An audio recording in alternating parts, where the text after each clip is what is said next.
इस कार्यक्रम को देखने वाले आप सभी लोगों को मेरा सादर नमस्कार। 3R प्रोडक्शन कंपनी के माध्यम से मैं आचार्य राज मिश्रा आज आप लोगों को बहुत ही महत्वपूर्ण ज्ञान देने जा रहा हूं। आज जो मैं आप लोगों को बताने जा रहा हूं, यदि आप लोगों ने इसको एकाग्रचित होकर के सुन लिया, समझ लिया, तो आपको आपके जीवन का, आपके जन्म लेने का उद्देश्य मालूम हो जाएगा। आपको अपने जीवन जीने का तरीका मालूम हो जाएगा और साथ में बहुत सारे रहस्य पता चल जाएंगे। ब्रह्मांड की उत्पत्ति कैसे हुई, अग्नि की उत्पत्ति कैसे हुई, जल की उत्पत्ति कैसे हुई, ग्रहों की उत्पत्ति कैसे हुई, नक्षत्रों की उत्पत्ति कैसे हुई और हमारे जीवन को प्रभावित करने का इन्हें आदेश किसने दिया। आज ये महत्वपूर्ण ज्ञान मैं आपको बताऊंगा। यदि आप इस कार्यक्रम को ध्यान से सुनेंगे तो आपको ये पता चलेगा कि हमारे जीवन में अच्छा या बुरा टाइम आता क्यों है और कैसे हम अपने आने वाले बुरे समय को कुछ सावधानियों के साथ अच्छे समय में बदल सकते हैं, अच्छे समय में परिवर्तित कर सकते हैं। साथ ही अनेक रहस्यों की उत्पत्ति का राज, आकाश, जल, वायु, अग्नि, ग्रह, नक्षत्र, ज्योतिष, सभी की उत्पत्ति, ब्रह्मांड की उत्पत्ति का राज आपके समझ में आ जाएगा। सबसे पहले मैं आपको बता दूं ज्योतिष के बारे में। ज्योतिष हमारे जीवन में एक मार्गदर्शन की तरह काम करता है, एक मार्गदर्शक की तरह काम करता है। ये हमें जीवन जीने की कला बताता है। ये हमारे जीवन में आ रहे अच्छे या बुरे समय को पहले ही बता देता है कि ये आपका अच्छा टाइम आ रहा है, ये आपका बुरा टाइम आ रहा है। आपको ज्ञात होगा कि जब महाराज दशरथ भगवान राम को राजगद्दी देने जा रहे थे, उससे पहले एक बार वो महाराज वशिष्ठ से, महामुनि वशिष्ठ से बात करते हैं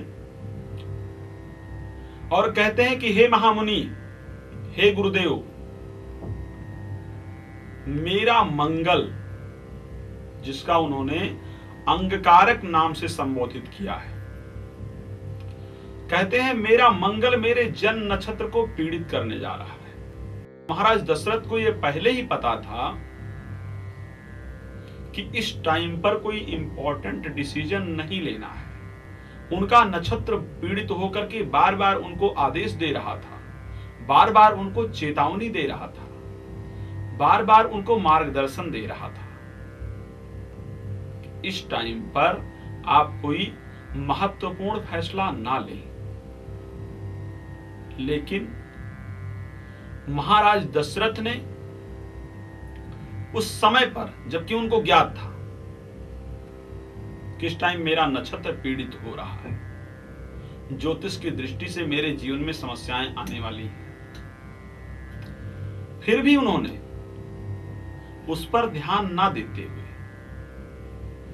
राजगद्दी जैसा महत्वपूर्ण फैसला लिया और परिणाम आप लोगों के सामने है। आप सभी लोगों ने देखा कि महाराज दशरथ जैसे प्रतापी राजा को एक ज्योतिष से विपरीत जाकर के, अपने नक्षत्र की चेतावनी से विपरीत जाकर के जो उन्होंने फैसला लिया, उसका परिणाम उनके जीवन में क्या आया।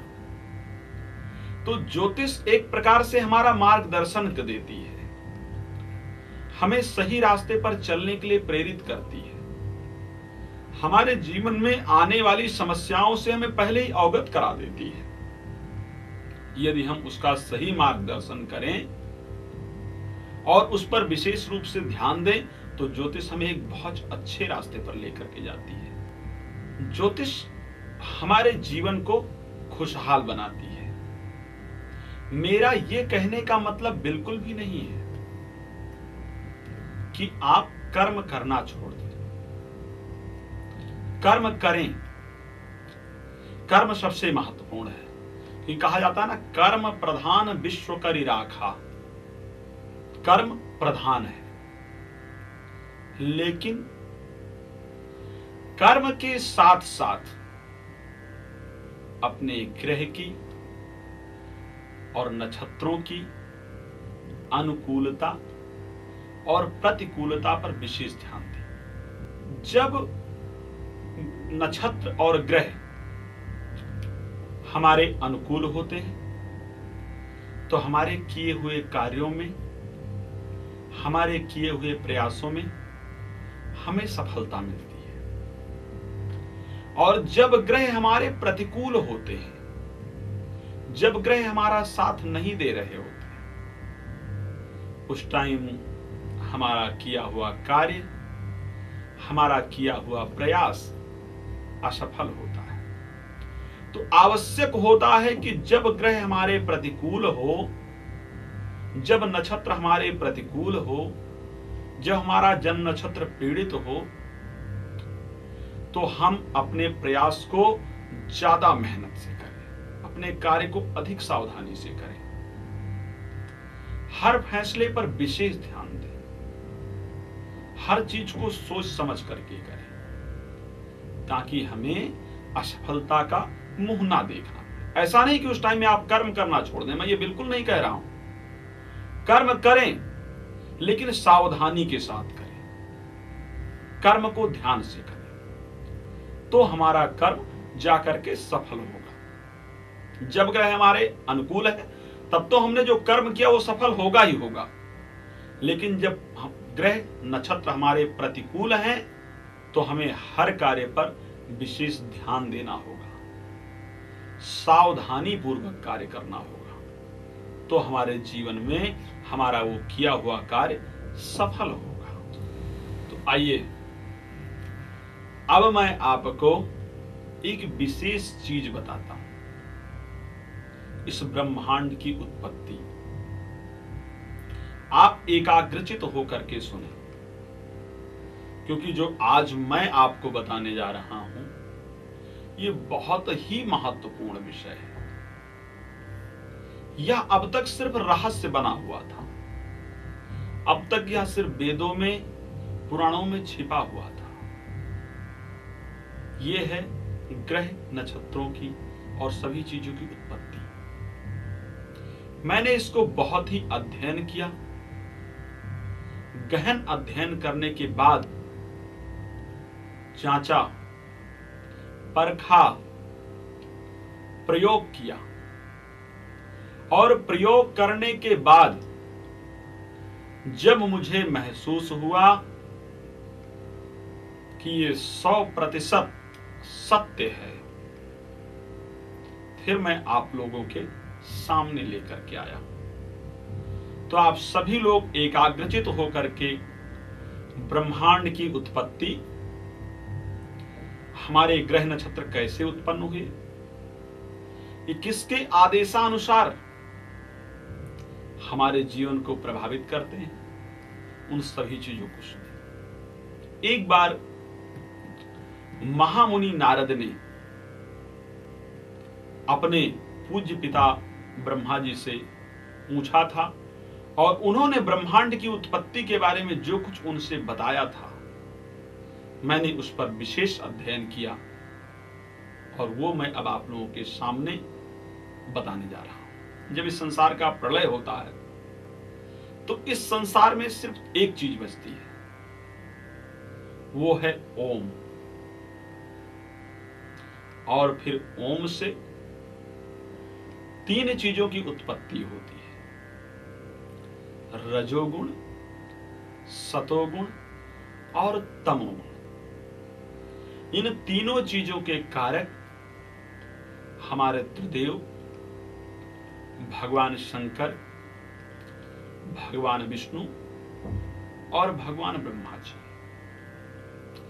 इन तीन, जब रजोगुण, सतोगुण, तमोगुण की उत्पत्ति ओम से होती है, इन तीनों चीजों के कारक हमारे भगवान शंकर, हमारे भगवान विष्णु और भगवान ब्रह्मा जी हैं। रजोगुण से राजसी प्रवृत्ति उत्पन्न हुई।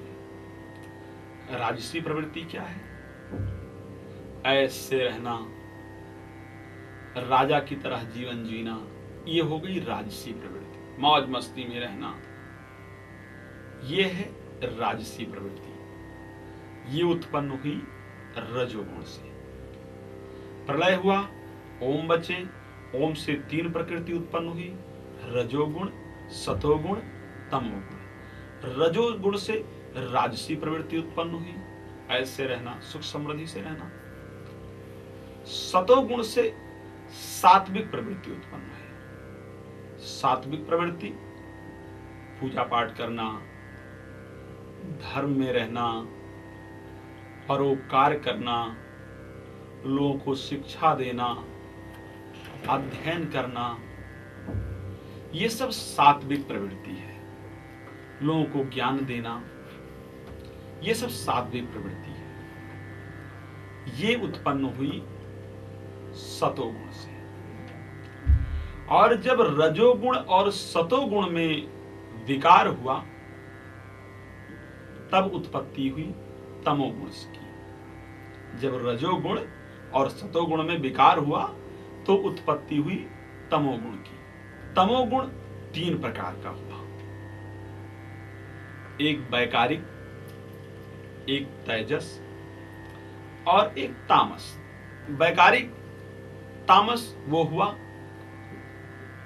जो कुछ करके, जो कुछ कार्य करके व्यक्ति के अंदर अभिमान उत्पन्न हो, उसको कहते हैं वैकारिक तमोगुण।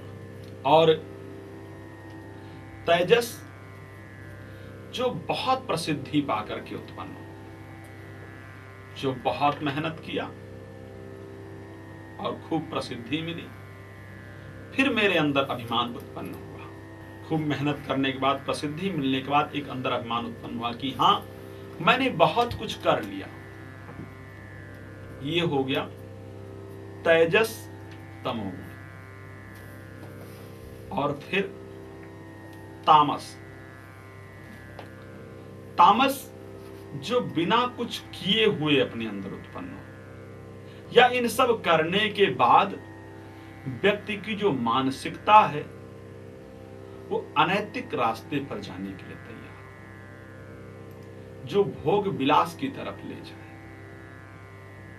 उसको कहते हैं तामस तमो। फिर जब तामस में विकार हुआ तो आकाश की उत्पत्ति हुई। हमारे त्रिदेव को ये बातें भली भांति ज्ञात थी, उनको मालूम था, उनको आभास था कि जब धरती की उत्पत्ति होगी तो आकाश की आवश्यकता पड़ेगी। तो हमारे त्रिदेव ने धरती से पहले आकाश की उत्पत्ति की। उसके साथ साथ 9 ग्रह, 27 नक्षत्रों की उत्पत्ति हो गई।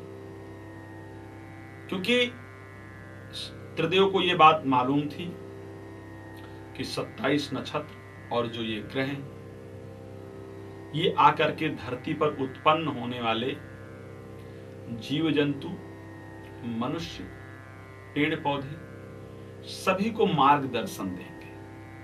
तो इस कारण से आकाश के साथ साथ ग्रह और नक्षत्रों की उत्पत्ति हुई। जब आकाश में विकार हुआ तो वायु की उत्पत्ति हुई।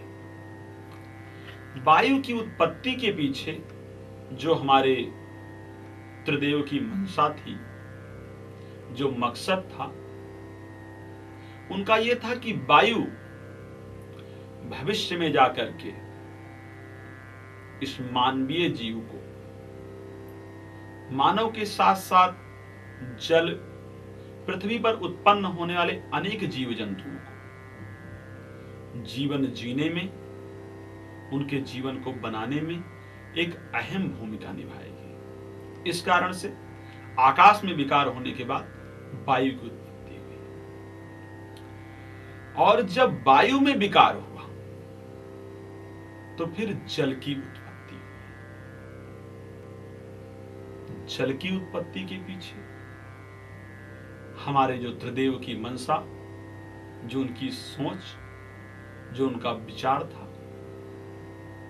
वो यह था कि जल सभी लोगों के लिए, धरती पर उत्पन्न हर एक प्राणी के लिए, चाहे वो जीव जंतु हो, चाहे वो मनुष्य हो, चाहे वो पेड़ पौधे हो, उनको जीवन देने का कार्य करे।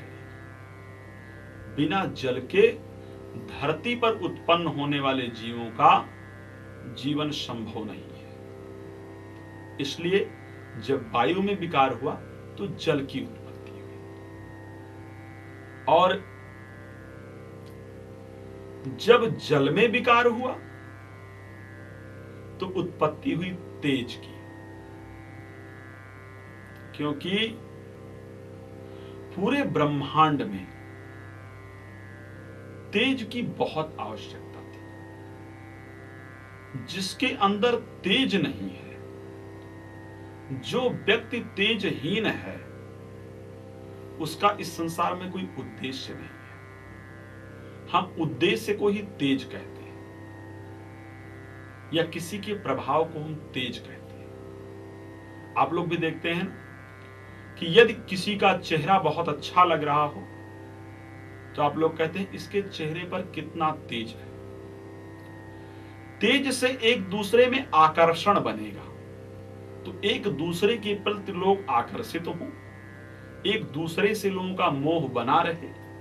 इस कारण से हमारे त्रिदेव ने तेज जल से तेज की उत्पत्ति की। इसके साथ ही जो वैकारिक तेज था, उससे मन की, इंद्रियों की और 10 अधिष्ट देवताओं की उत्पत्ति हुई। उन देवताओं में हमारे देवता भी हैं। इनकी उत्पत्ति के बाद जब हमारे भगवान शंकर, भगवान विष्णु और भगवान ब्रह्मा जी को यह ज्ञात हुआ कि अब ये ब्रह्मांड एक विशेष चीज की उत्पत्ति के लिए तैयार है, तब उत्पत्ति हुई पृथ्वी की और मानव की। तब हमारे भगवान शंकर, भगवान विष्णु और भगवान ब्रह्मा जी को यह महसूस हुआ कि अब यहां पर एक विशेष चीज पृथ्वी की उत्पत्ति की जा सकती है, या पृथ्वी पर रहने वाले मनुष्य, जीव जंतु, पेड़ पौधे सभी लोग सुरक्षित हो सकते हैं। उनको लगा कि अब ब्रह्मांड में हमने इतनी चीजें उत्पन्न कर दी हैं कि इनका मार्गदर्शन, इनको सुरक्षा, सब कुछ प्रदान हो सकता है। तब हमारे त्रिदेव ने अपनी विशेष शक्ति के द्वारा जल से पृथ्वी की उत्पत्ति की, और उसके साथ साथ इस पर मानव जीवन की उत्पत्ति की। मानव जीवन की उत्पत्ति करने के बाद उनको एक विशेष संतुष्टि प्रदान हुई कि अब हमने इस संसार में मानव जीवन को उत्पन्न कर दिया है। पृथ्वी को इतनी देर उत्पन्न करने के पीछे हमारे भगवान शंकर, भगवान विष्णु और भगवान ब्रह्मा जी का जो उद्देश्य था वो ये था कि जब उन्होंने देख लिया कि यह ब्रह्मांड पूरी तरह सुरक्षित हो चुका है, तब उन्होंने पृथ्वी को उत्पन्न किया। जैसे आप और हम कहीं पर घर, भूमि, कुछ भी खरीदने जाते हैं तो पहले वहां का सारा माहौल देखते हैं कि यहां हमारे बच्चे के लिए पास में स्कूल है, पास में मार्केट है, पास में पार्क है, हमारी सारी चीजें यहां पर व्यवस्थित हैं, बिजली आती है, पानी आता है।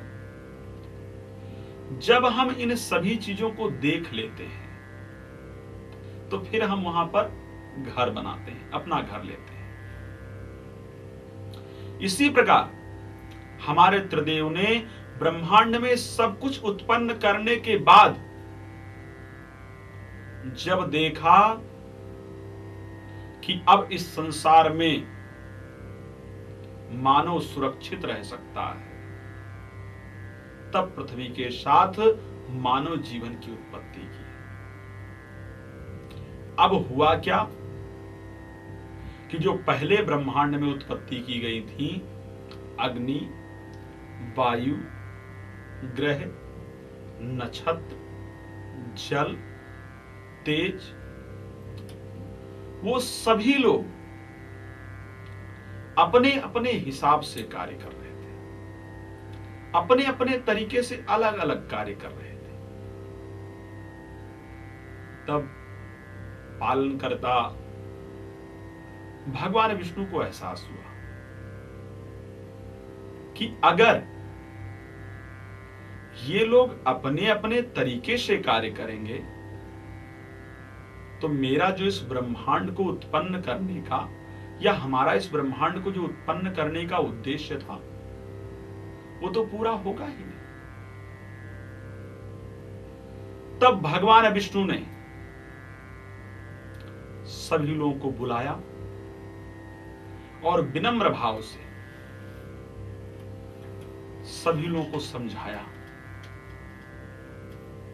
कि आप सभी को उत्पन्न करने का एक उद्देश्य है। इस सृष्टि को चलाने के लिए आप लोग बहुत ही महत्वपूर्ण हैं। आप लोग बहुत महत्वपूर्ण कार्य के लिए उत्पन्न किए गए हैं और आप लोग अपने उद्देश्य को भूल करके अलग अलग कार्य कर रहे हैं, जिससे कि आपको उत्पन्न करने का जो हमारा कारण था, जो हमारा उद्देश्य था, वो पूरा नहीं हो रहा है। वो लिखा है, उन्होंने कहा कि आप लोग एक साथ होकर के कार्य करें। रामचरितमानस में गोस्वामी तुलसीदास जी ने लिखा भी है कि जहां सुमति तहां संपत्ति नाना और जहां कुमति तहां विपत्ति निदान। जब हम लोग यदि परिवार के भी सदस्य हैं, एक साथ मिल करके कार्य करें, एक साथ रह करके कार्य करें, तो हम कार्य को बहुत ही आसानी से पूर्ण कर सकते हैं और कठिन से कठिन कार्य भी बहुत सरल लगता है। लेकिन यदि एक साथ होकर के कार्य ना किया जाए, लोग अपना अलग अलग कार्य करते रहें, अपनी अलग अलग धुन में लगे रहें, तो हमारा सरलतम कार्य भी बहुत कठिन हो जाता है और जीवन बहुत कष्टप्रद बन जाता है। तो भगवान विष्णु ने यही चीज उत्पन्न किए हुए सभी लोगों को बुला करके समझाया और सब लोगों को एक साथ मिल करके इस पृथ्वी पर, इस ब्रह्मांड में सभी लोगों को मार्गदर्शन करने के लिए कहा। वहीं पर विशेष रूप से हमारे 27 नक्षत्र, उनके देवता और 9 ग्रहों से आग्रह किया कि आप इस संसार में उत्पन्न हर एक मनुष्य का मार्गदर्शन करें, हर एक मनुष्य को सही मार्ग पर जाने के लिए प्रेरित करें, अधिकतम प्रयास करें कि वो अपने जीवन के उद्देश्य को ना भूलें। और तभी से ये ग्रह, ये नक्षत्र हमारे जीवन का मार्गदर्शन करते हैं, हमें सही रास्ते पर चलने के लिए प्रेरित करते हैं। अब हुआ क्या कि ग्रह, नक्षत्र, भगवान ने कह दिया इनको कि आप व्यक्तियों का मार्गदर्शन करें, मनुष्यों का मार्गदर्शन करें, मनुष्यों के लिए हर चीज को प्रभावित करके उनके लिए बेहतर बनाएं। लेकिन मनुष्य इनको समझे कैसे? मनुष्य को यह मालूम कैसे हो भैया कि ग्रह नक्षत्र हमको प्रभावित करते हैं? इसलिए भगवान विष्णु ने इसको ज्योतिष शब्द का नाम दिया, ज्योतिष कहा गया। अब एक शब्द का नाम पड़ गया ज्योतिष, लेकिन वो मनुष्यों तक पहुंचे कैसे? लोगों को पता कैसे चले कि ज्योतिष है क्या? ये ग्रह, ये नक्षत्र, ये सब होते क्या हैं? तो भगवान ने उसके लिए हमारे सबसे शीतल, सबसे अच्छे ऋषियों से आग्रह किया, महर्षियों से आग्रह किया।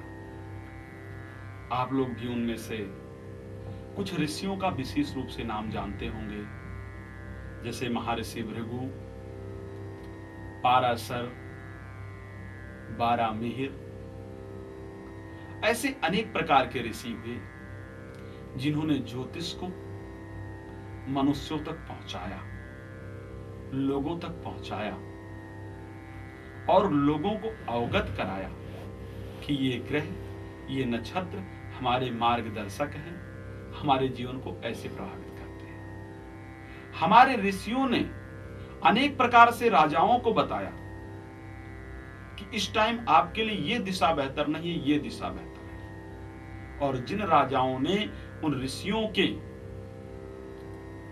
कहे हुए अनुसार कार्य किया, उन्होंने अपने जीवन में विशेष सफलता भी पाई। तो इस प्रकार ब्रह्मांड की उत्पत्ति हुई, फिर ग्रह और नक्षत्रों को हमारे जीवन को प्रभावित करने के लिए कहा गया।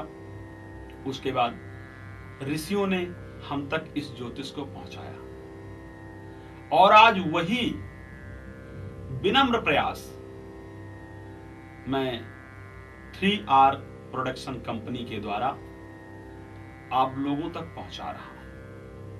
आप लोग इसको जीवन में सुने, धारण करें, तो मेरा विश्वास है कि आप लोगों का जीवन बहुत ही खुशहाल बन जाएगा। मैं आचार्य राज मिश्रा आप लोगों से विदा लेने से पूर्व आप लोगों को यह बता दूं कि अगले एपिसोड में मैं आप लोगों को 27 नक्षत्र, उनके स्वामी और उनके देवताओं के बारे में पूरी जानकारी दूंगा, जिससे कि आपको ये ज्ञात हो जाएगा कि मेरा जन्म नक्षत्र ये है तो मेरा देवता ये है। जय श्री राम।